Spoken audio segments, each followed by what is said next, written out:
This afternoon, we received some reports of some altercation or some invasion by some land guards near the polling station here at the post office at Achimota.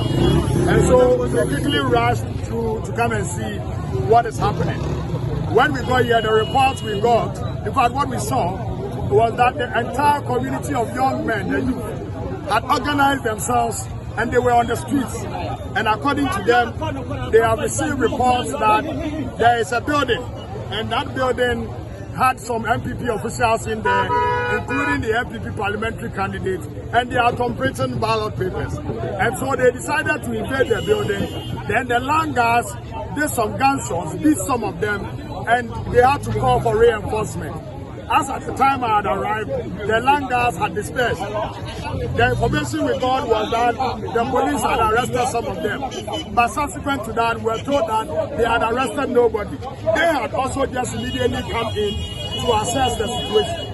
And so myself, together with the district commander and the regional commander and the fire service officials and the immigration officials, decided to go into the building to ascertain whether the accusations are true, whether indeed there are ballot papers in there, or there are some tags in there that are being harbored by the MPP. And so we went in together with the constituency executives of the NDC. Then we met the NDC parliamentary candidate and her people. And so we went round together with the MPP parliamentary candidate and the team. She refused to follow us though, but she gave us some of her members. Then our constituency chairman and constituency executive, together with the regional police commander and the district police commander and other officials of the security services, together with those of us from national.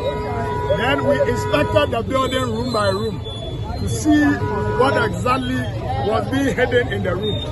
The only thing we saw was the parliamentary candidate and some of the party officials and a few well-built one or two guys.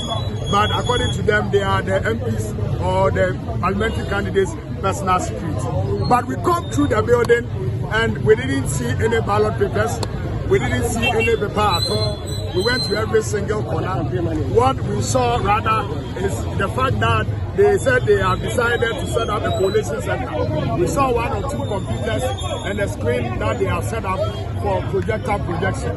And so we had since come out to speak to the crowd, the young men and women who had gathered in the spirit of defending our democracy, to go and ascertain whether indeed ballot papers were being completed there. So we have spoken to them, addressed them, and we are together with the police attempted to de-escalate the situation, and we have seen that they have since moved towards the police station.